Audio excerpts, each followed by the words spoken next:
Pagod ka na ba? Sa gulo ng isip mo?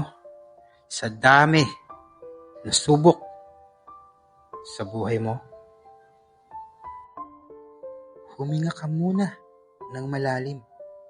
Isipin mo na nasa isang tahimik kang museo ng mga likhang sining.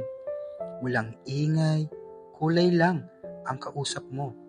May mga obra na parang umaga, payapa, malamig, pero parang maligamgam na tubig na pinapagaan ng pakiramdam.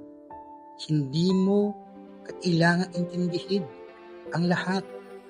Hayaan mong ang mga kulay ang magsasabing, okay lang mapagod, pahinga ka lang muna. At habang tumitingin ka, baka maalala mo na gaya ng isang obra, patuloy ka pang binubuo.